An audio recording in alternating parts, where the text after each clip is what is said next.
Hello, everybody, and welcome to the Fortress of Comic News, episode 227. I am one of your hosts, Chris, alongside my magnificent co-host, Mike. Super ultra mega co-host. Drinking that coffee. Hell yeah.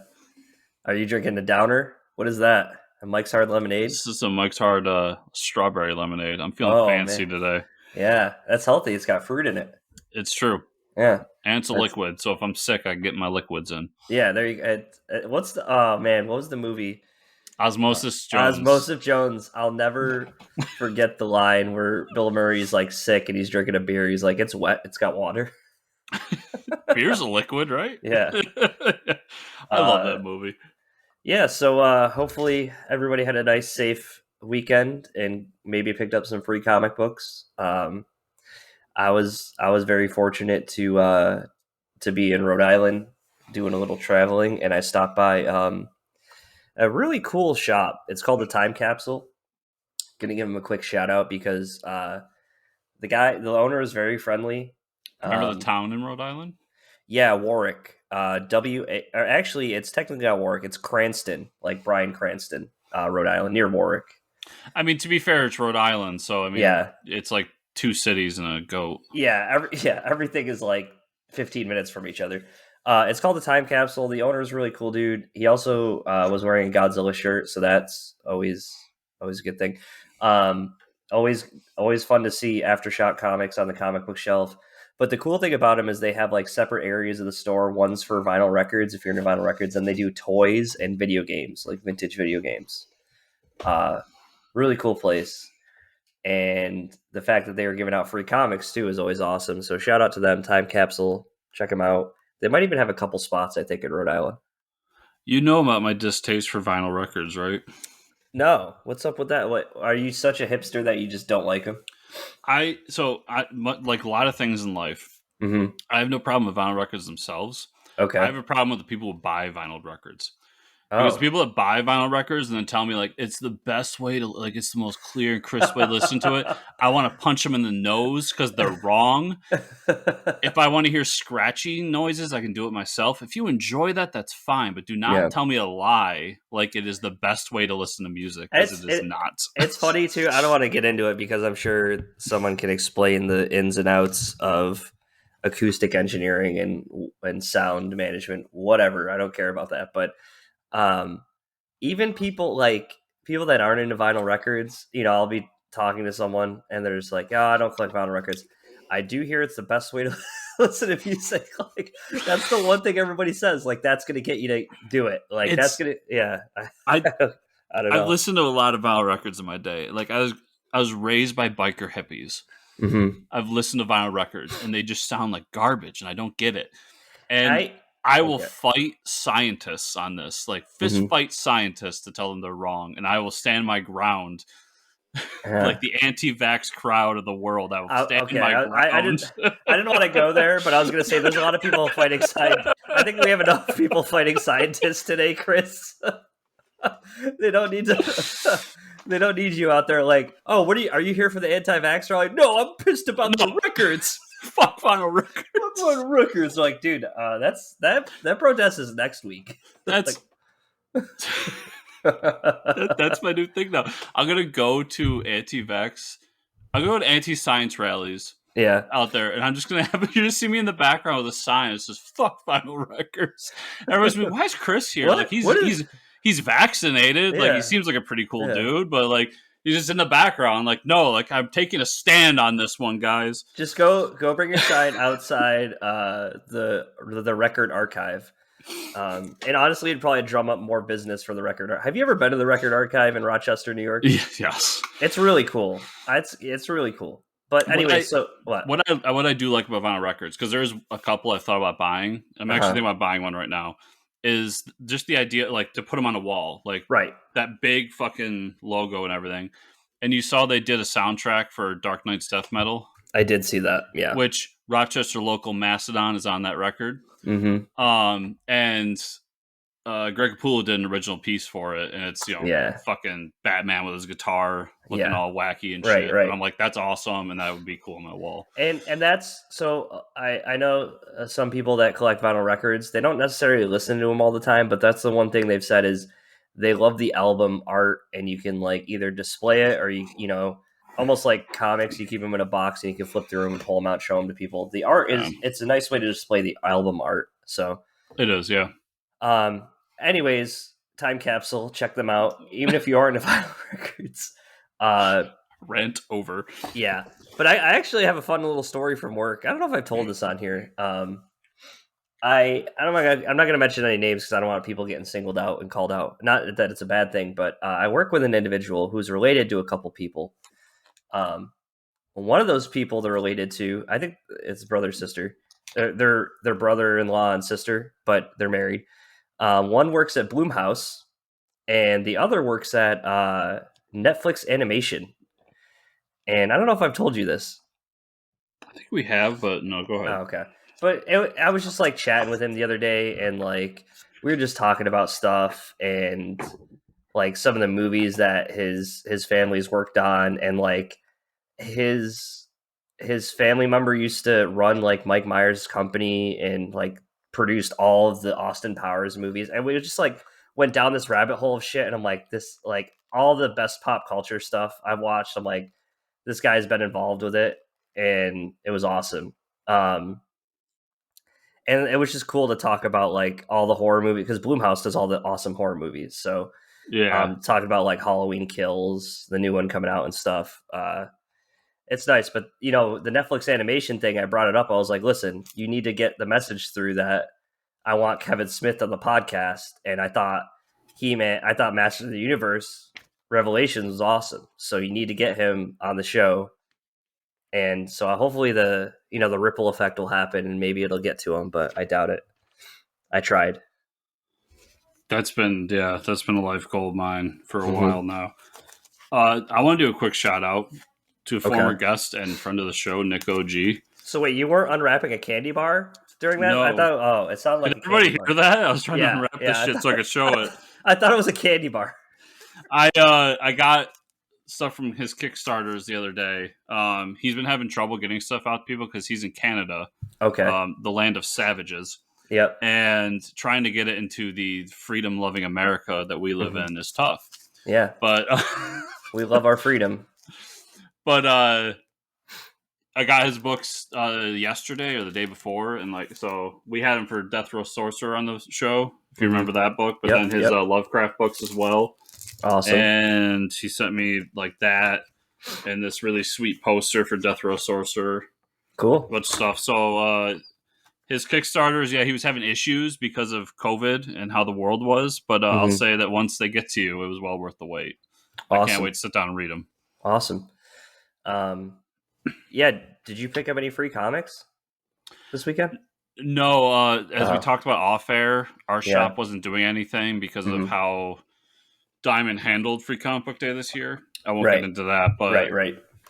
So he did get the books, and he asked all of his regulars, like, "Hey, which ones do you want?" And I told him, like, the Marvel DC stuff. Like, I don't care about the DC YA stuff. I don't really care about the Batman one, but everything else just give to me. The Batman one is a reprint. I will say I read a couple so far, but I didn't know that King Shark was getting his own issue for Free Comic Book Day, and that was pretty awesome.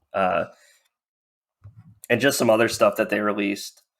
But I walked into the shop and I was like browsing, the comics, and I like to at least spend at least $20 in these shops to like support them, even though I'm not around the area.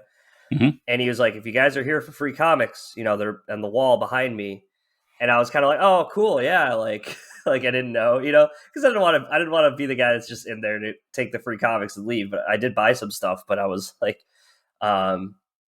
and I always ask about Invincible, and he had some stuff in there, but I have like 9 issues of Invincible. I think and they're not 1 through 10. Like a couple are 1 through 10, but some of them are like odd numbers that I need to find. Yeah. So. And I talked about it with my local shop owner, and we were talking about it because we always do something with him on Free Comic Book Day, and he's like, on a regular Free Comic Book Day, he does something like 3,000 transactions. Oh, so wow. he goes, so assume like half of those are double. You're talking about at least 1,000, 1,500 people coming through the door. Yeah. And he's still just like, I don't know about that. Yeah. Oh, yeah. That's for sure. I don't know if we mentioned this. We're still kind of in the intro here, guys. Joshua Dysart's on the show today. Oh, yeah. We do have an interview. I wanted everyone to know that. I don't know. We just got carried away talking about free comics, but Joshua Dysart's on here. We're going to talk about the awesome looking book, Odin's Eye, coming up from Bad Idea. So can't wait to talk about that. The Thrill and Vanilla, Chris versus Dysart. It's here, everybody. Yeah. Honestly, we brought them on because Chris talked some shit, and now he's going to get hit. So, what are you going to do about it? All right, let's jump into the news, and that's it. That was the news. No, I'm just kidding. Marvel's What If. So, What If dropped last week, and there was a couple episodes that they talked about being scrapped, just because, I don't know, they didn't want to animate them. The two that were noted by some of the writers in different interviews were a version of Nick Spencer's Captain America, where Steve Rogers becomes Captain Hydra, and then a body horror concept where Spider-Man is more spider than man. Awesome. I would watch. I mean, I'm sure the episodes we got are fantastic, but like those sound pretty cool too. So the Spider-Man reason was they wanted to stay PG-13. That was the reason for that, and they thought that would kind of stretch the lines of PG-13, especially like because that's a real what if story where like Spider-Man's basically a giant spider who and eats he's people. eating. He's like rolling people up in webs and biting their heads off. Kind of, yeah. And I think the Cap one was more to do with like today's political climate and more than anything. Although I personally loved that story arc, like that. Spencer killed Captain America. I don't care what anyone says. I love that story arc, and I would have been cool to see that. I mean, that's pretty much the Red Sun storyline, right? And which I still have. We had to watch that movie on. It's on HBO Max right now, so I got to watch it. Kinda, yeah. It's the 2000s version of What If Superman was a commie. Yeah, pretty much. But also that's a body horror concept, but also if Spider-Man's anatomically correct. I don't know if I said that right, but he's going to shoot webs out of his ass. That's the more important part of that. That's probably really why they canceled it. That's why they canceled it. They're like, where do spiders shoot webs out? Oh, their ass? Can't do that. We can't have silk coming out of buttholes. That's just we made Steven Spielberg do Jurassic Park with no dinosaur buttholes, so you can't have a spider. The day will come. The day will come. Disney will need money. They'll call Kevin Smith, and then we'll get the silk coming out of buttholes. Yep. That day's not here yet, everybody, but it'll be here soon. If nobody knows what we're talking about, Kevin Smith has gone on rants several times about how his one gripe about Jurassic Park is they have no CGI buttholes on the dinosaurs. So like, where does the poop go? Yeah, and much like myself, which is hilarious because I noticed it in real time, and then I listened to his show where he talked about it. Yeah. If you watch Episode 7 of Star Wars, that giant monster that's eating out of the trough has a butthole, and they put it plain on screen for all to see. Yep. So they kind of just said, "Hey, someone got paid money to do that, to edit that, to like that was your job for the week, like." Yeah. Oh, the team meeting, like Disney's got the big conference table, like huddled all together. Like, okay, Jim, you're on a giant alien asshole this week. So, and we need that by Friday is the deadline. Listen, I don't care if you gotta stay late. We need that to be perfecto. This is industrial light and magic. This ain't fucking Pixar. Get that shit right. So, like, this dude's like, his wife and kids are at home waiting to eat dinner with him. He's like putting in 14-hour days, like just like huddled around the computer working on it. Like, I can't get it right. Like I've been staring at this giant alien ass for 14 hours today, and I just can't get the shading right. And his wife's like, "Why won't you come home? Like you're never home." And he's like, "I gotta finish this. Like this is my life's work." Anyways, my contribution to Star Wars. Okay, what if? anyways, Chris, you watched What If this week? I haven't watched it. Give me the lowdown. What did you think? So I thought it was good, just good. Mm-hmm. Everybody's complaints about it are 100% correct. The only thing I'll say is that everybody's complaints about it never read a What If comic in their life. What are the complaints? I haven't. It's very fast. It's very like you don't get moments. You get just like fleeting story right concepts, and it just goes by, and they get basically an entire movie in half an hour. Yeah, and that's what If Comics did. It got a entire story arc into one comic. Mm-hmm. Sometimes more. Sometimes a life of a character in a comic. So right.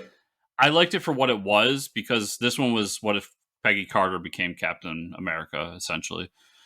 And I like that concept because I like Peggy. I thought Steve was really great in it. You got Steve as the World War II Iron Man, in which Howard Stark created the armor. You get how Peggy comes to the present day to join the Avengers as opposed to Steve. There's cool concepts in there, but it felt really rushed because of what it is. And I'll say that's why if you read the most recent What If comic, which is Spider's Shadow by Chip Zdarsky, one of the things they talked about was wanting to make it a story arc as opposed to one issue, so that they could actually have it feel like a story as opposed to just this happens, then that happens, then that happens, then that happens. But I mean, it's a double-edged sword because you don't get the variety of books. You know, if you got to commit to like 12 issues, you know, this artist and writer have to commit to but I will say, I mean, playing devil's advocate here, I mean, trying to see it from a Marvel fan's point of view, like Marvel fans have been conditioned for what, I don't even know, over 10 years now to take their turn, wait for this long drawn out development of the Marvel universe, right? And get every like 3 Captain America movies and all this, and then bam, 30 minutes is Peggy Carter as Captain America. You know, like, I guess I could kind of understand that, but I haven't watched it yet. I will watch it eventually. I said, I liked it, but I'm a big What If fan. I've read a lot of What If comics, and I like the format. I like the idea, but is this like groundbreaking, blowing me away? Is this the best thing Marvel's ever done? No, not even close. Like it's on the like B plus range of like good. I enjoyed my time with it, and I look forward to the next episode. Nice. Yeah. Movie news. Todd McFarlane's Spawn movie took a leap forward in becoming a real thing. Wow, been hearing about this for a while. According to sources, writer Brian Tucker has signed on to write the script for the movie. He is best known for writing 2013's Broken City. I didn't watch that. Yep. Neither did I. I still don't believe this movie's real. Yeah. I mean, this might go hand in hand with, I don't think it's in the comic news this week, but I did see that, was it Spawn? King Spawn came out last week or whatever. Sold like a ridiculous amount of copies. Yeah. I mean, number one because it's a number one. You know, that number ones always sell because it's an initial starting point. But also like kind of strange that it was, you know, King Spawn that brought people back. I guess maybe a lot of old Spawn fans were like, maybe this is a good jumping on point for me or something.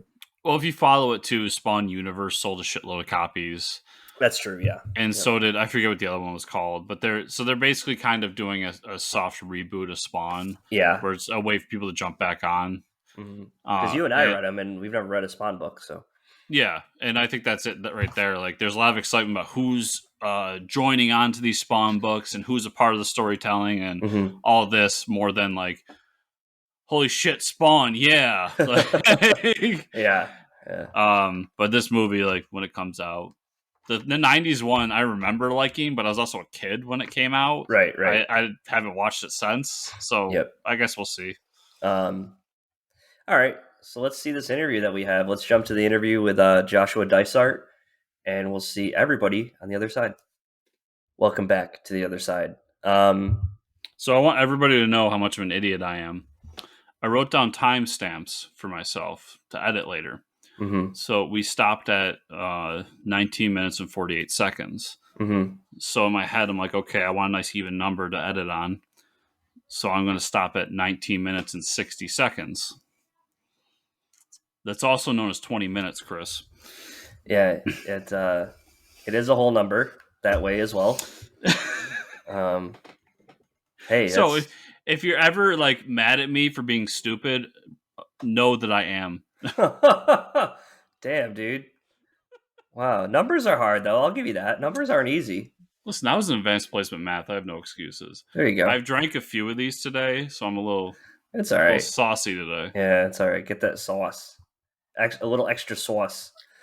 Let's jump into the comic news with that sauce. Throw some comic news in there. Let's do it. Marvel has announced that Captain America and Iron Man are teaming up for an ongoing series this November, kind of like Brave and the Bold, maybe. The series will be written by Derek Landy, art by Angel Unzueta. The series will follow the two heroes team up and find an ex-government agent turned Hydra provocateur with ties into both heroes escapes prison. So wait a second. It's called Tales of Suspense. Okay.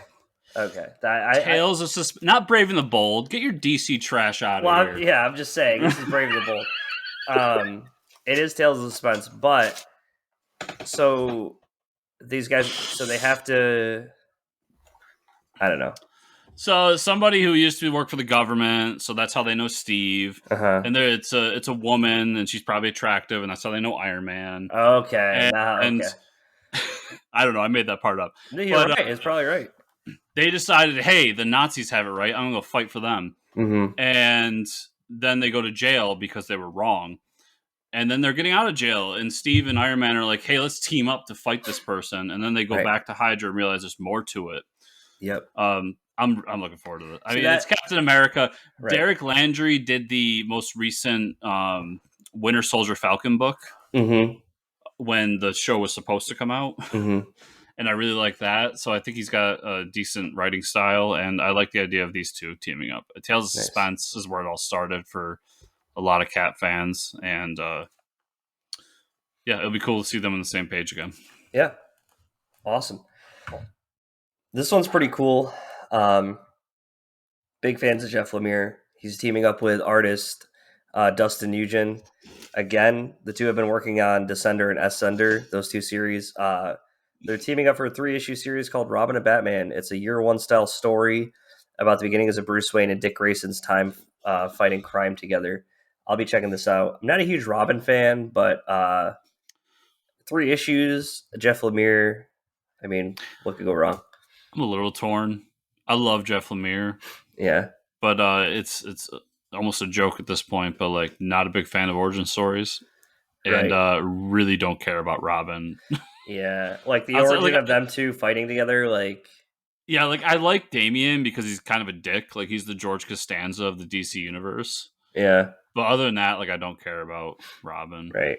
So, but who knows? I'll probably check it out because I'm like, ooh, new Jeff Lemire book. The coolest Robin was Carrie Kelly. Prove me wrong. This is true. And fuck you, DC, for making me buy a Batman and Robin book in which you said Carrie Kelly was coming to the DC universe and she didn't. Yeah. Fuck you for that. Yep. That's what you want in your comics podcast. I'm still bitter about it. Yep, I know. Wonder Woman is taking to the stars this November with Wonder Woman Evolution, a 12-issue series. It'll be written by the one, the only, Stephanie Phillips, art by Mike Hawthorne. I'm getting this book. Hells to the yeah. You said two things, or you didn't say it, but the press release said two things that make me want this book. Yep. Sci-fi and Stephanie Phillips. Yep. Did you read her digital-only Wonder Woman stuff? No, I haven't. No.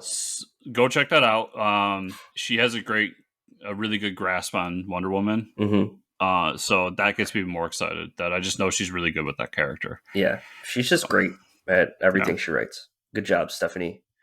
Infinite Frontier is not the end of the Justice League Incarnate. Great. Shocking. I know. This November, writer Joshua Williams and artist Dennis Culver will begin a new ongoing series called Justice League Incarnate. The series will follow the team from Infinite Frontier in their multiversal fight with Darkseid. I mean, if this is how I continue the story without a Justice League ongoing book, I guess they're just basically going from Infinite Frontier to this. Multiverse, Justice League, give me more of that. I'll read it for sure. Yeah. And I mean, Captain Carrot, an ongoing book. Sign me up. Yeah. DC is launching a new Earth into the multiverse this fall. Tom Taylor, alongside Yasmin Putri, are bringing a 12-issue series called Dark Knights of Steel. The series will take the Justice League we know and give it medieval dark fantasy twist. Holy shit, yeah. Dude, Yeah. Tom Taylor, give him all the stuff, man. Damn, that sounds so awesome. I'm excited for this. The king of alternate realities. Yeah. Tom Taylor. Dark fantasy medieval. Yeah. Batman. Yep.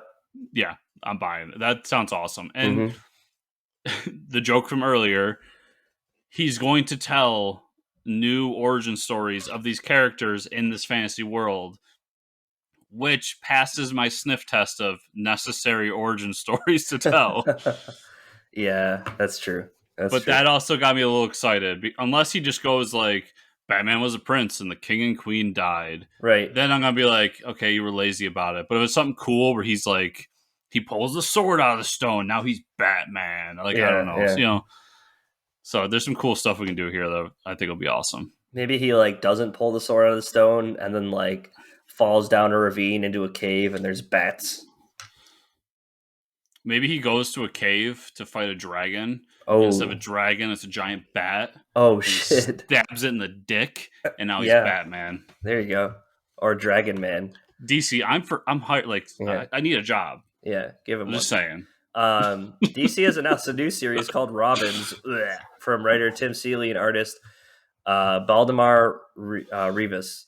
The series will team every former Robin to fight a new villain claiming to be the original Robin. I cannot be any more least interested in a book. Like, you used Robin twice in the plot description for this book titled Robins. Like, what's better than one Robin? 5 Robins together fighting a Robin. Robins, the book about Robins, all the former Robins fighting a villain claiming to be the original Robin. Like, it's almost a meme at this point.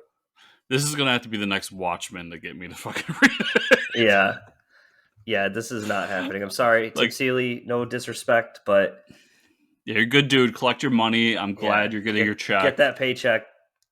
I will not be reading this. I'm sure there's people that love Robin. Like, good. That's awesome. I'm glad you like Robin. Well, so Stephanie Brown's in this book. So you know there's people jumping at this book because people love that character. And I love that character. Right. People love that character, but no.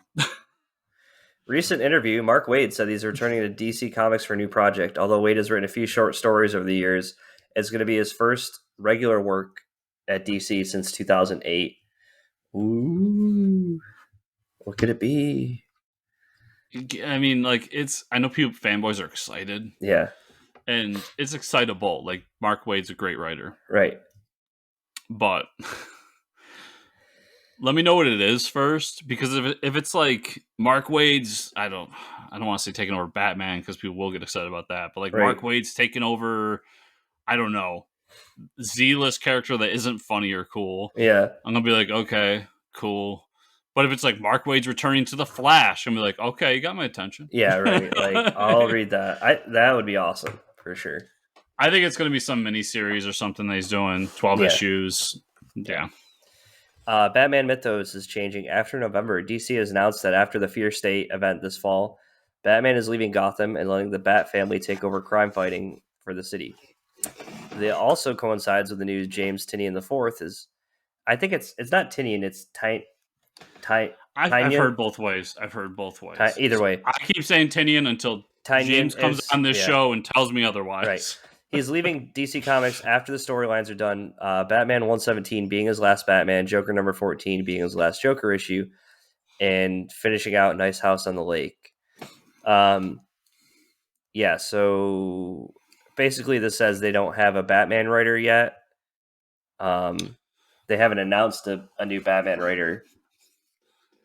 Yeah, and they're completely changing the whole idea of Batman. Right. And then Tynion's just like, I'm out. Yeah. Like, what It's about a Batman not in Gotham? And he's like, what? I don't know. It's interesting, but like, what's he gonna do? Like, it's Batman in Houston. Like, okay, like he's doing the same shit. Everybody. Right. Like, I Yeah. think. I mean, for certain characters, the city is a character. For Right. Batman, Gotham is a character. So I get you can kind of change the story to say, well, he's no longer in Gotham, but like, listen, if it's he goes, let's stick with the joke. It's Batman in Houston, but then like the Joker and Riddler follow him there. It's Right. just like, okay, so all you did was like you wanted to give Houston a shout out, which like Right. cool, Houston. There's some cool people in Houston, but like, why? Yeah. Yeah, I don't get it. Because even the whole idea of like the Bat family taking over Gotham, like we've kind of done that before with Nightwing going to Bloodhaven. Right. So I don't know. We'll see. It If it's really it comes down to who's taking over the book. if this ends like if his story arc ends with like them blasting Batman off into space and then he fights like aliens and predators, okay. Now I understand why Batman's not around. It's like he ends up in No. space somehow, but Wait. This is why Mark Waid's back, because Batman's going to Vancouver and he's going to fight some mooses. Yep. Is it moose or mice or meese? Or is it just moose? I think it's Moose. Moose. He's going to go fight some moose. Okay. But we do know where Tinian's going, and alongside the Tinian news is Substack. Substack has announced a new initiative to publish comics with the help of comic creator Nick Spencer. Shout out. Creators will be able to digitally publish their comics to the platform alongside a pricing model of their choosing, keeping all rights to the creations and the ability to print themselves if they choose. Although this was previously announced back in 2020, this news comes with a bunch of writers jumping on for future projects, including Nick Spencer, Jonathan Hickman, Scott Snyder, Ram V, Molly Osterstag, Saladin Ahmed, Scotty Young, Chip Zdarsky, not big names in the industry at all. All of these creators will be bringing new series to the platform, and Scotty Young has said that he'll be making new material for I Hate Fairyland as well. Interesting concept. So everybody heard me scream when I read I Hate Fairyland's coming back, because Right. I've been bitching and moaning about the fact that I Hate Fairyland's gone. Yeah. Oh, yeah. Multiple things here. One, Scotty Young's drawing again. Thank Jesus, because I love Scotty Young's art. Mm-hmm. Two, I think that this is the biggest thing to happen to comics since the creation of Image Comics. Yeah. So what I'm saying here is, back in the 90s, all the great artists left and created Image Comics to create their own stuff. Now we live in a little bit of a different world. There's been an Image Comics. There's been all these other publishers. But these are like some of the biggest, highest selling names in comics coming together for a digital platform. I think that's going to have ripple effects. Yeah, like am I not going to be able to read these books on Comixology? That's like what I'm wondering. So what I'm thinking here is, it sounds to me like this is the comics, because you know about Substack, right? Yeah, right. So anyone that doesn't know, Substack is a thing mostly for journalists. They write stuff, you can pay for it and use it or read it or whatever you want to do with it. And I think that's what they're doing here for comics, where they're really creating the Patreon model for comic books, where somebody can subscribe to James Tynion, get everything he's doing, or buy a James Tynion book for a couple bucks or whatever they want to do. And then what they do after that is up to them. So they could still put it on Comixology. They could still go to Dark Horse or Marvel or DC or whoever and say, print this. Right. But this creates a model for them to be crowdfunded by people like us, and hopefully the people that listen to this, and really do it on their own and prove that, like, hey, you know that stupid story that y'all told me nobody wanted to read? I got 10,000 people over here that are paying for it. You want to print it now? Right, exactly. That want to read it. Yeah. And I heard Tynion announce that his first thing is he's going to have a monthly or yearly subscription model, and his first thing is going to be a original graphic novel on there. So awesome. I'll check it out piece by piece. There's two, Scotty Young and Chip Zdarsky, I'll definitely check out right away, especially with I Hate Fairyland. But I think this is huge news. I really do. Oh yeah, it's pretty awesome. I guess we'll just talk about what we read this week. Let's do it. I actually read some comics this week. Yeah, me too. I read up Space Bastards up to issue 4, and I will say this: it's because Derek Robertson stops at issue 4. He comes back on 6. He does? Okay. Yes. Then I'm probably gonna finish reading it, or issue 5. He takes an issue off and then comes back. Okay, maybe it was issue 6.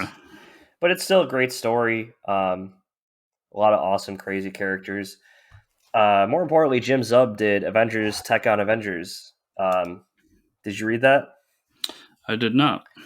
So it's basically like Avengers Mech Strike, but they get Iron Man suits. It's a pretty good story. Jim Zub Chamba on the art. Avengers heroes, they lose their powers from Red Skull and get armored suits from Tony Stark. It's awesome. Bandai Namco like teamed up with them for this issue, so like a lot of the character designs are like very Japan style, which is pretty cool too. Not a bad issue.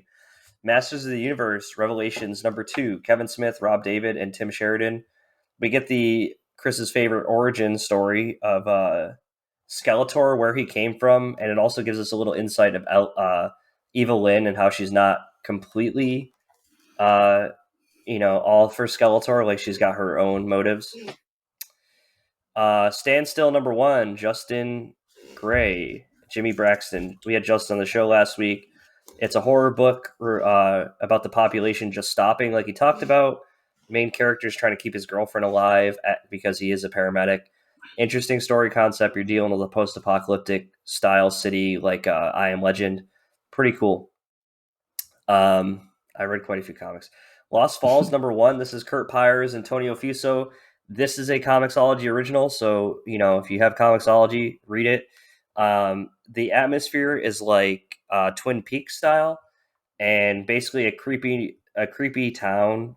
Some weird drugs that these people are using causes them to like either hallucinate or like see something weird that kills them. This guy, he's looking for a missing girl in the town, and she shows him where this dead kid ended up. And then the cops start blaming him because he's like, not from around there and he's near this dead body. So it's an interesting story. Don't know where it's going yet. Eniac #4, Matt Kint, Doug Braithwaite. This is the last issue of Eniac by Bad Idea Comics. The team is trying to destroy Eniac, but it's fighting back. Eniac is the, if you forget, it's the AI that's pretty much controlling the world, has all the missile codes. At the end, you see all the missiles firing, and you think like that's the end of the story. Eniac's gonna destroy the Earth. No, Eniac wants to preserve itself, so all the missiles go out away from Earth instead of towards Earth, and it sends itself into space to explore space and try to spread its knowledge. So there's a cool twist at the end. Hailstorm #4. This is another Comixology original. If you got Comixology, check it out. This is the second to last issue. Raphael Scavone and Raphael De La Torre on the art. It's an old Civil War style story. The sheriff breaks into this army factory that's in his town. He finds animal hybrids being built. They're putting human brains in these animals and making them like cyborgs.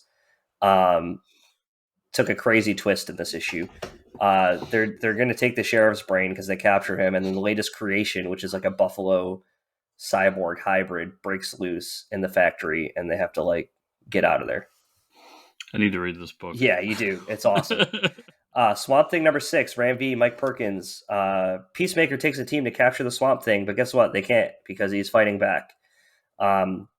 He goes into the green and has some conversations with his father and brother that are kind of meaningful for him. But it's pretty cool. He takes a team that's like a C list of like Heat Wave, like those types of villains into the swamp, and he just fights back. Batman: The Adventures Continue, Season 2, Issue 3. Burnett, Dini, and Burchett. Did you read this? No. You read part 3, right? Because you read the digital version? Yeah. Season 2, Issue 3. Yeah. No, the digital version is just the issue now, I think. No, I believe it's still 2 parts to an issue because I could be wrong about that, Oh, but okay. I haven't gotten the print version yet. I did read the story of like Huntress and Batgirl. They're looking for Jazzman. They both have different motives, and your favorite character on why they want to capture him. One wants to capture him, one wants him dead, and that's the story. It's great. It's like watching the animated series. It's good stuff. And then my last book I want to talk about, Batman '89 #1. This is Sam Hamm and Joe Quinones on the art. This is the 1989 Batman movie continuation, everybody. Batman's on the run from the cops. Gordon can't help him anymore. Basically, the cops are done with Batman. They don't want to work with him. Batman runs into a character that's like Batwoman in disguise, and the cops have him cornered at the end of the issue. I thought it was a lot of fun. I think it's cool they get to play in these different universes, the movie universes. And I'm in to read the rest of the books. So, and that's it, Chris. All right. Sorry, I was looking up to see if there were parts or issues. Oh, okay. I can look up right now. I think there were issues, so I got to find out why I don't have a print one yet. So I'll start with a really old book I read because it was actually mentioned on multiple comic book podcasts I listened to, and it's an old Grant Morrison Vertigo book. One issue called "Kill Your Boyfriend." Oh, okay. It's a very weird story about a girl who basically just gets sick of her mundane life in London, Okay. and meets up with this guy who's just like lives free and is basically an anarchist and does drugs and drinks. And he goes, well, if you really want to change your life and like do what you want to do, go and kill your boyfriend. We'll go out on the lam. So that's what they do. And then they meet this group of other anarchists who are like artists. They're driving around London doing LSD, and it's a fucked up story, man. What the hell? You could tell that this was like the core of like Grant Morrison doing DMT and shit in his spare time. But it's a very interesting book. It's got a really interesting story to it, tale to it, which is basically live your life and don't kind of just go by what other people tell you to do. Because even your parents, who you think are just like regular people and did whatever, they at one point were kids too and did crazy shit. Because we ended up finding out that like the girl's mother did shit when she was younger, and the father was kind of like a crazy punk rocker and all this stuff. It's cool. It's 64 pages. It's one issue done. But it was interesting. Awesome.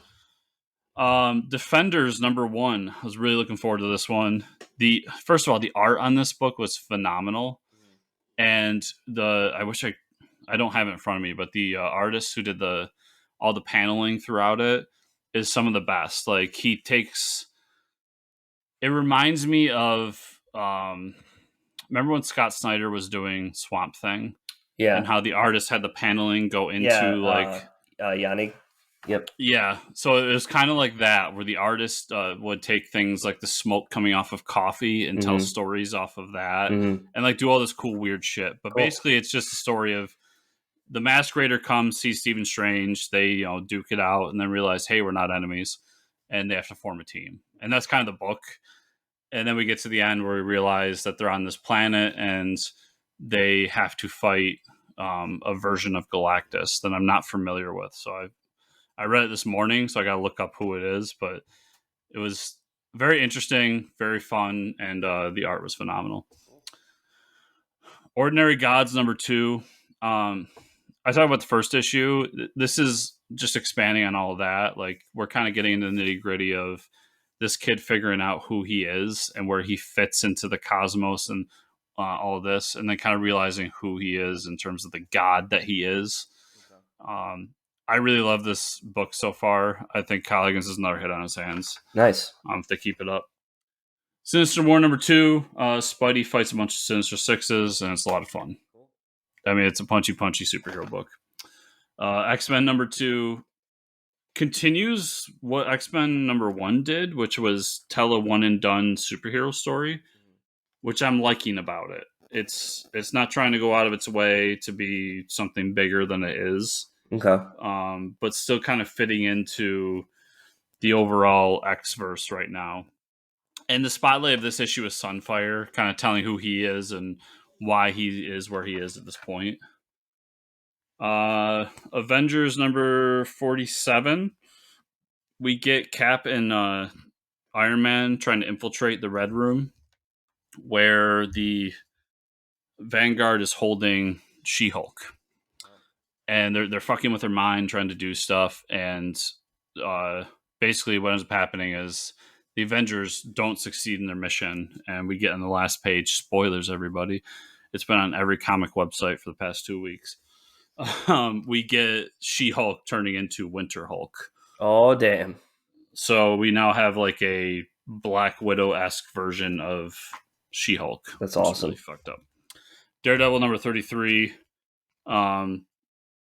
So we find out that why there was multiple Bullseyes at the end of the last issue was that Kingpin's been working with these people to try to control Bullseye.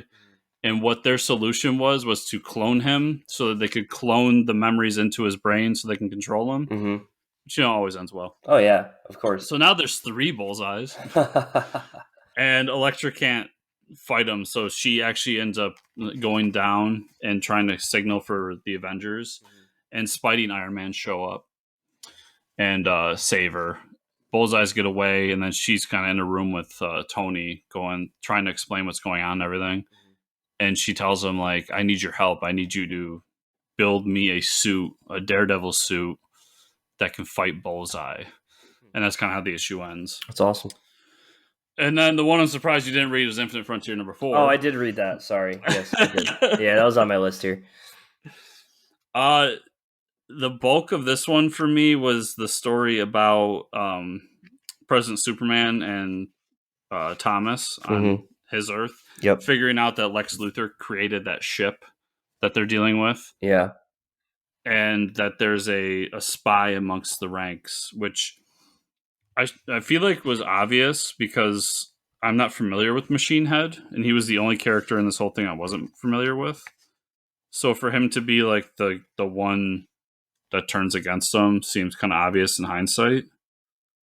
And then the whole thing with Kyle and the Black Lantern ring and that JSA he runs into, they end up going to Earth Omega to find Darkseid and Barry and what's going on there. And all the crazy fucking, like what were they called? The Anti-Monitor Shadow Demons. Yep. Makes sense. And the fact that the ships kind of crash into each other, it's basically a climax of the story where we're getting to the point where everybody's on Earth Omega, and we find out what's going to happen with Darkseid. And then the end of the issue was probably my favorite, and I'm sure your favorite as well, which is after Machine Head takes his helmet off and reveals that he's a man. And says, like, this is my Justice League from another world, and we get it, and it's Dr. Sivana and Superwoman. Yeah. And then Joker in the Sinestro Corps outfit. That was pretty wild. The only 2 I'm not familiar with two I'm not familiar with, one I couldn't even identify. One guy, I think, is Jack of Spades in the top left. I'm looking at the page again, 1 second. It looks like a Rob Liefeld X-Men character. Get to the page. And then there's Dr. Sivana's in the group too. Mm-hmm. And then there's a woman in a suit that just looks like a sun. Kind of. Yeah. I don't know who that is. Oh, she's in she's in the King Shark issue. I think this from Free Comic Book Day. I can't think of her name, but she's got like magma powers. Okay. And the guy in the top left, is that supposed to be Jack of Spades? I think so, yeah, because he's got the thing on his eye. I don't know what he is. Like he's got that's the Dr. Fate symbol though, so I'm not sure. Yeah, I don't know. I'm not sure what that character is, and I don't know who that guy in the background is whose head's cut off by the. I don't know. He has like a weird Superman symbol. These might be some obscure characters because I've never seen that either. But the thing that made me the most happy was A, Superwoman, but B was Joker in a Sinestro Corps. Yeah, I think that's pretty badass. But yeah, really good issue. Mm-hmm. A lot of fun. There's a lot of cool stuff. It's very complicated stuff, but it's doing some cool stuff with different characters. Yeah. That's everything I have, Mike. So where can people find you on that internet? You can find me at Fortress Ricker on Twitter. Where can they find you and or the show? Well, they can find me at Fortress Chris on Twitter, and you can find the show at Fortress Comics _ on Twitter or at fortresscomicnews.com. Remember, everybody, to give us a 5-star review on iTunes or whatever podcatcher you use. Or, I'm sorry, it's Apple Podcasts now. It'll always be iTunes to me. Right, because Apple it was iTunes Podcasts for my entire life. Yeah, whatever podcatcher you use. If you're watching this, to like, subscribe, share, comment down below. And if you want to go the extra mile, patreon.com/fortresscomics. And, yeah. So everybody, next week, this coming weekend, AnchorCon, I'll be there. Our good friend Joe will be there.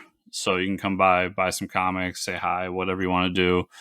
And have a good time. Hopefully it's nice and safe and we all go home Delta free. Yep. Thanks all so much for listening this week. We'll see y'all here next week.